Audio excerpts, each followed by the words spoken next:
Hey everybody, welcome back to our YouTube channel How Logical.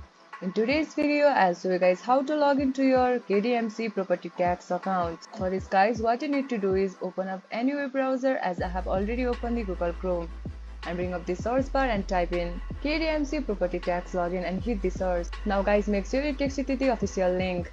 Scroll down a bit. Over here you can see the www.lohagroup.com. Just click on that link. It might take a while to loading, wait for it. Now you'll be redirected to the official website of KDMC. Now at the top right of your screen you can see the login button. Just click on login button. Again you will be redirected to the new interface. Now at the right side of your screen you can see the login form. Now guys, you just need to enter your email address over here. Similarly, enter your password over here. And once you click on login button, you will be easily access your account. In case if you forgot your password, just click on forgot password to recover your password.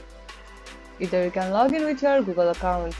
In case if you don't have any account of KDMC, just click on sign up. This much for today's video. If you guys find this video helpful, don't forget to give it a thumbs up and hit that subscribe button below for more content like this.